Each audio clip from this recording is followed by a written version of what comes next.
Everyone, welcome to the show. So, Democrats won a highly consequential election on Tuesday, and it proved Americans are still pissed off about the Supreme Court overturning federal abortion protections.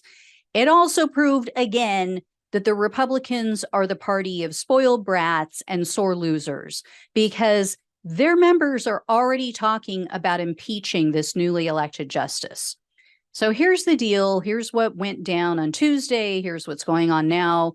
And in the lead up to this election, on Tuesday, there was an election for a Wisconsin State Supreme Court seat. And County Judge Janet Protasewicz, I think that's how you pronounce her name, she beat former state Supreme Court Justice Daniel Kelly by 11 points.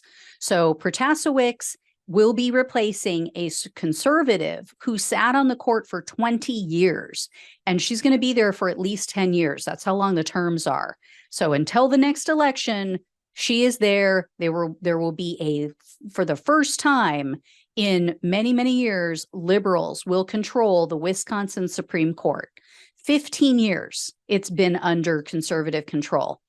This comes, as you guys all know, just in time for the 2024 presidential election. Remember, in 2020, if a single additional conservative had sided with Trump, had gone along with the other Trump sycophants on that court, they would have overturned the election for him. He was pressuring them to throw out thousands of votes after Biden barely won the state. And several of those justices were willing to go along with him and disenfranchise thousands of voters.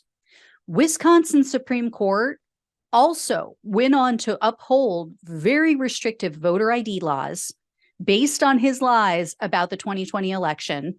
And they also outlawed ballot drop boxes.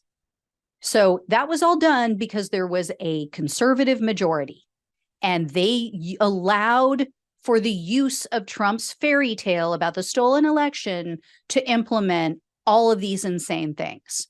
And right now, groups are preparing a lawsuit to undo the Republicans' gerrymandering of voting districts. Those were also approved by the conservative majority on the state Supreme Court. So those maps were so unfairly drawn, by the way, that Republicans hold almost 2/3 of the seats in the state legislature, even though if you look at the voting records, there is almost an equal number of Republicans and Democrats in the state.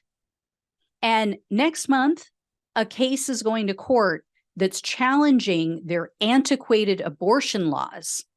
It outlaws the procedure even in the case of rape or incest. The one and only exception that it allows is to save the life of the mother. So the outcome of this election on Tuesday was of utmost importance to the future of our country and for women and girls in Wisconsin. And party leaders knew this. They spent more on this election for a judge than any other election for a judge, for a Supreme Court justice in history. So lots of money was poured into this race. The Democratic Party gave almost $9 million. And the Republican Party only gave $500,000 to Kelly. But there was a wealthy GOP donor. His name is Richard Uline. He spent nearly $6 million to boost Kelly's campaign. So this race was also being watched very closely as a bellwether for 2024 to gauge whose party is more engaged, which party is more energized. People are obviously paying more attention to these smaller races now because reports say this race, this type of race, I should say, typically pulls in about 30% of voters.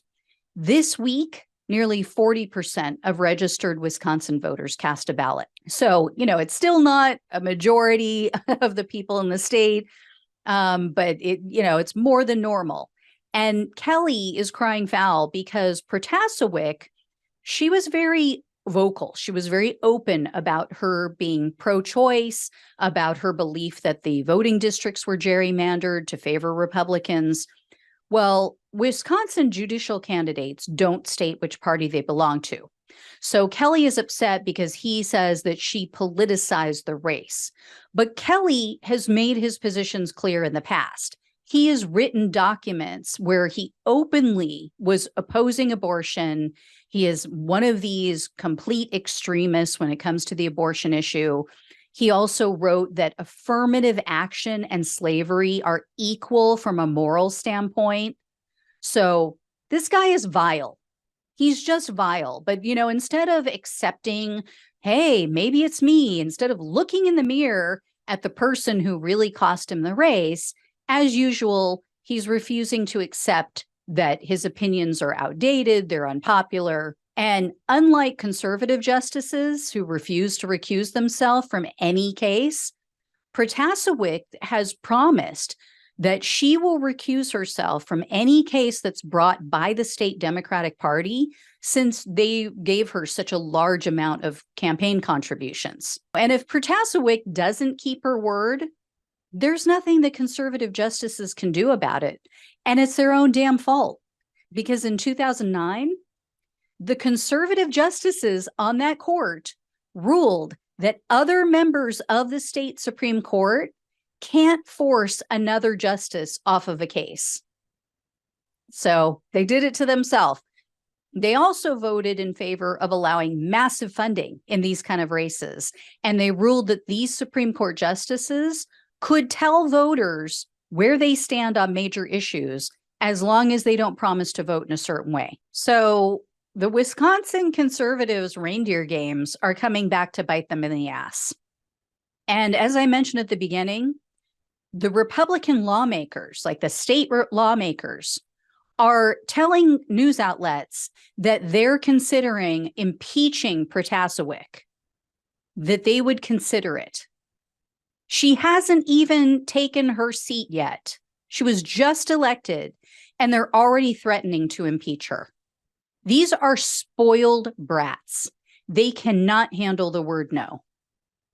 They're so used to getting their way in any way, shape, or form, typically by cheating, typically by lying, typically by gerrymandering maps, playing games.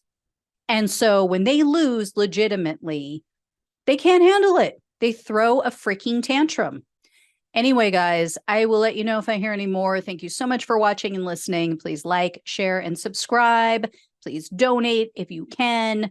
It all really helps to keep the show going. Truly appreciate it. Love you guys. Take care, and I'll talk with you soon.